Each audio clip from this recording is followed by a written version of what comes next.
Вот таким образом устроен наш земной муравейник. Вся история человечества предначертана Богом и изложена в Библии.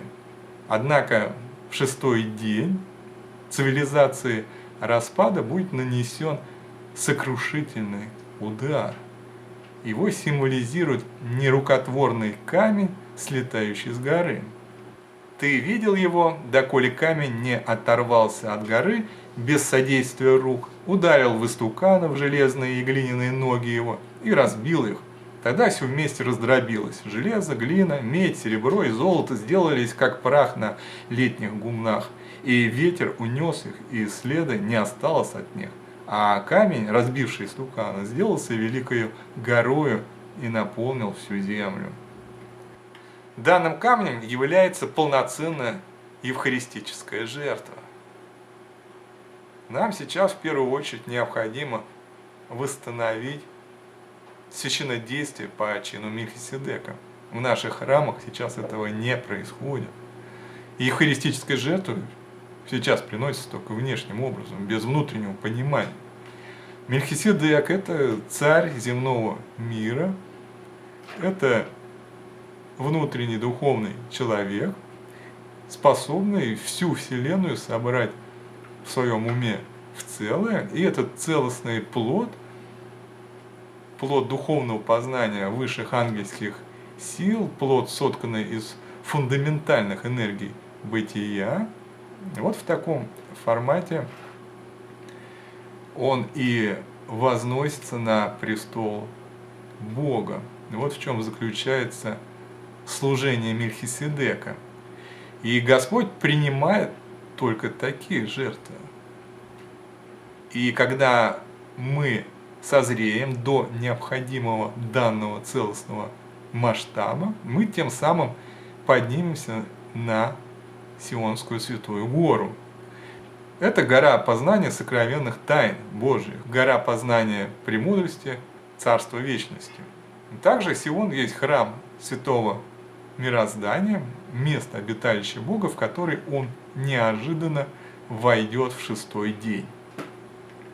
Вот таким образом мы должны, наша задача, предоставить Господу все 9 фундаментальных частиц бытия, предоставить не как сейчас с пустым благочестием, а с вложенными в каждую частицу соответствующими смыслами, так, чтобы все 9 элементов собирались в единый целостный камень мироздания, который и символизирует Богородичная частица.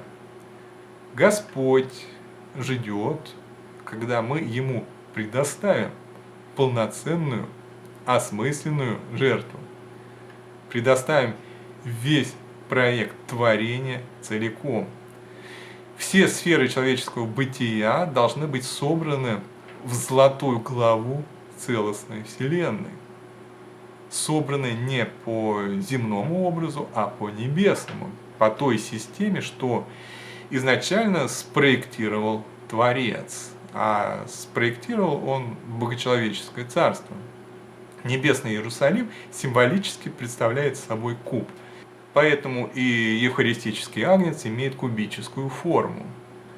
Таким образом, наша задача предоставить Богу Его же собственный проект Небесного Царства, только целиком и полностью уже нами осознанный настолько глубоко, будто бы мы сами его и создали. И когда мы святую Вселенную в евхаристическом возношении возложим на престол Царя Славы, тогда Вседержитель загрузит эту программу в компьютер мироздания, и целостная сила Небесного Царства ворвется в наше земное бытие.